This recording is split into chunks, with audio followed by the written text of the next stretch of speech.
அல்ஹம்துலில்லா உலகங்கள் அனைத்தையும் படைத்த பரிபாலிக்கும் அல்லாஹ்வுக்கே எல்லா புகழும் உரியது. நம் வாழ்வில் ஒவ்வொரு துறையிலும் சிறந்த முன்மாதிரியாக வாழ்ந்து காட்டிய இறை தூதர் முகமது நபி ஸல்லல்லாஹு அலைஹி வஸல்லம் அவர்கள் மீது அளவற்ற ஸலவாத்தும் சலாமும் உண்டாவதாக.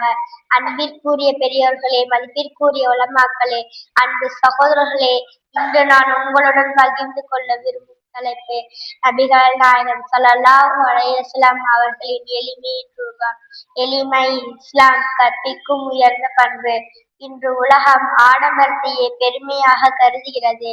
ஆனால் இஸ்லாம் மனிதனின் மதிப்பு அவன் அணியும் ஆடையிலோ வாழும் வீட்டிலேயோ இல்லை, அவனுடைய தக்வாவிலும் நல்லொழுக்கத்திலும் தான் உள்ளது என்று கற்பிக்கிறது.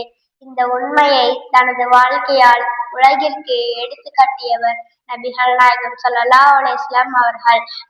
அரபகம் முழுவதும் நபியவர்கள் ஆட்சிக்குள் வந்த போதும் அரச மாளிகைக்குள் வாழவில்லை.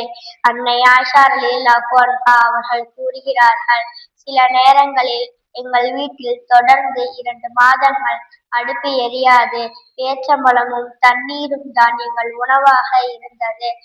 உலகத்தையே வழிநடத்திய தலைவர் எப்படிப்பட்ட எளிமையான வாழ்க்கையை வாழ்ந்தார். நபி அவர்கள் விலை உயர்ந்த ஆடைகளை விரும்பவில்லை. கிழிந்த ஆடைகளை தைத்து பயன்படுத்துவார். செருப்பு அறுந்தாலும் அதை தானே சரி செய்து கொள்வார். அன்னை ஆயிஷா ரலியல்லாஹு அன்ஹா அவர்கள் கூறுகிறார்கள், நபி அவர்கள் தங்களுடைய செருப்பை தாங்களே தைத்துக் கொள்வார். கிழிந்த ஆடைகளை தைத்துக் கொள்வார்.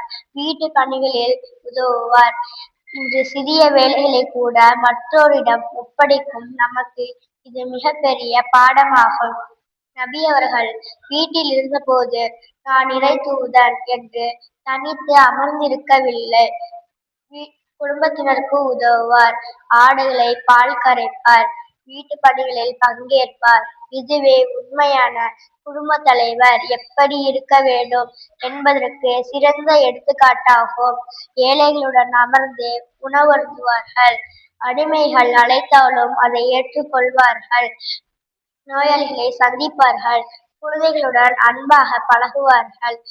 ஒரு முறை ஒரு ஏழை பெண் நபி அவர்களின் கையை பிடித்து, நான் எனக்கு ஒரு உதவி தேவைப்படுகிறது என்று கூறினார்கள். உடனே நபி அவர்கள், நீ விரும்பும் இடத்திற்கு வா, உன் உதவியை நிறைவேற்றி வைக்கின்றேன் என்று கூறினார்கள். இதுவே நபி அவர்களின் பணிவும் எளிமையும். நபி அவர்கள் பள்ளிவாசலில் தோழர்களுடன் அமர்ந்திருந்த போது புதியவர்கள் வந்தால் இவர்களில் நபி யார் என்று கேட்டுதான் தெரிந்து கொள்வார்கள்.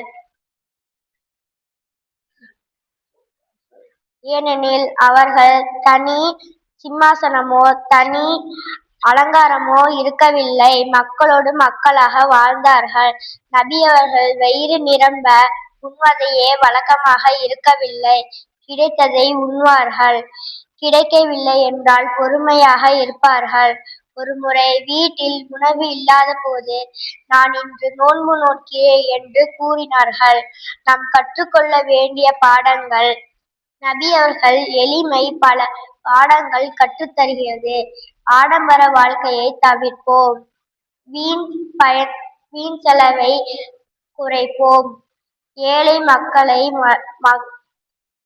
மக்களை மதிப்போம். குடும்பத்தினருக்கு உதவுபவர்களாக இருப்போம்.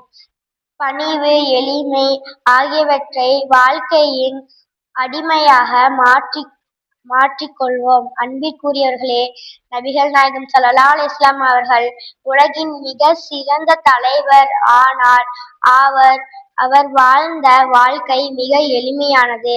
அவர்கள் மகத்துவம் செல்வத்தால் வரவில்லை. பணிவாலும் எளிமையாலும் அல்லாஹ்வுக்கு முழுமையான அடிபணிந்த வாழ்க்கையாலும் தான் வந்தது. எனவே நாமும் நபி அவர்கள் சுன்னை பின்பற்றி எளிமையாக வாழ முயற்சி செய்வோம். அல்லாஹ் நம்மை அனைவரும் நபி நாயகம் ஸல்லல்லாஹு அலைஹி வஸல்லம் அவர்கள் அழகிய பண்பும் பின்பற்றி வாழும் பாக்கியத்தை வழங்குவாக. ஆமீன் ஆமீன் யா ரப்பல் ஆலமீன். அனைவருக்கும் அஸ்ஸலாமு அலைக்கும் வரஹ்மத்துல்லாஹி வபரகாத்துஹு.